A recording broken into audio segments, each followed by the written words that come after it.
Friends అందరూ ఎలా ఉన్నారు? ఈరోజు నేను పూస చేస్తున్నాను. చాలా అంటే చాలా బాగుంటుంది. పిల్లలకి స్నాక్స్ బాక్స్లోకి పర్ఫెక్ట్గా ఉంటుంది. ఒకసారి మీరు కూడా ట్రై చేయండి. ముందుగా నేను శనగపిండి తీసుకున్నాను. అందులోనే రుచికి సరిపడా సాల్ట్, ఇప్పుడు ఇందులోనే టేస్ట్ సరిపడా కారం,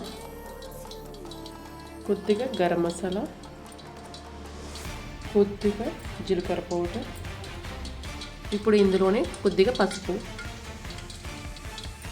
నేను 1/2 కేజీ శనగపిండి తీసుకున్నాను. అందులోని 2 టేబుల్ స్పూన్ బియ్యం పిండి యాడ్ చేయండి, సరిపోతుంది. ఇప్పుడు మొత్తాన్ని బాగా మిక్స్ చేసుకోవాలి. ఇప్పుడు ఇందులో కొద్దిగా వాటర్ యాడ్ చేసుకుంటూ కలుపుకోవాలి.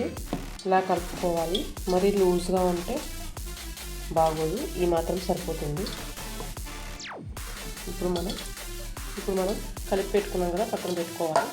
ఇప్పుడు మనం పూస వేయడానికి ఉంటుంది కదా, జంట గొట్టాల్లోని మనం పూసకి తీసుకోవాలి.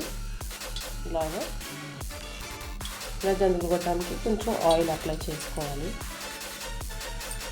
ఇలా మొత్తం అంతా ఫుల్ చేసుకోవాలి.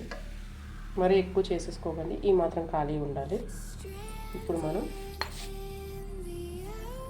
అంతే ఒకే డైరెక్షన్లో తిప్పుకోవాలి.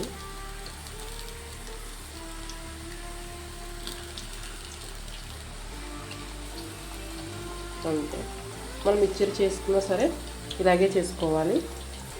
ఇలా కలపకండి, ఒక సైడ్ మొత్తం బాగా ఫ్రై అవ్వాలి. ఇప్పుడు ఒక సైడ్ కొంచెం ఫ్రై అయింది కదా, ఇప్పుడు మనం టర్న్ చేసుకోవాలి. అలా అయితే చాలా ఇష్టంగా తింటారు. ఇలా చేసి పెడితే ఎవరి పిల్లలైనా తింటారు.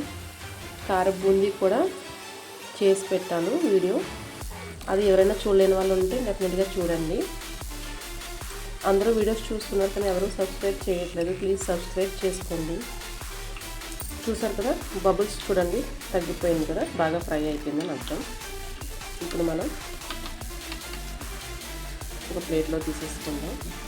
మనం ఇందులో కరివేపాకు యాడ్ చేద్దాము.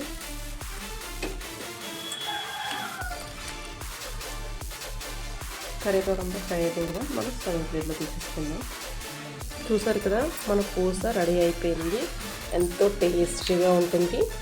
మీరు కూడా ఒకసారి ట్రై చేయండి, డెఫినెట్గా చాలా అంటే చాలా బాగుంటుంది. మన కారపూస రెడీ అయిపోయింది. చాలా అంటే చాలా బాగుంటుంది. మీకు ఈ వీడియో నచ్చినట్టయితే లైక్ చేయండి, షేర్ చేయండి, సబ్స్క్రైబ్ చేయడం మాత్రం మర్చిపోకండి. ఏమైనా డౌట్స్ ఉంటే కామెంట్ చేయండి. Please subscribe.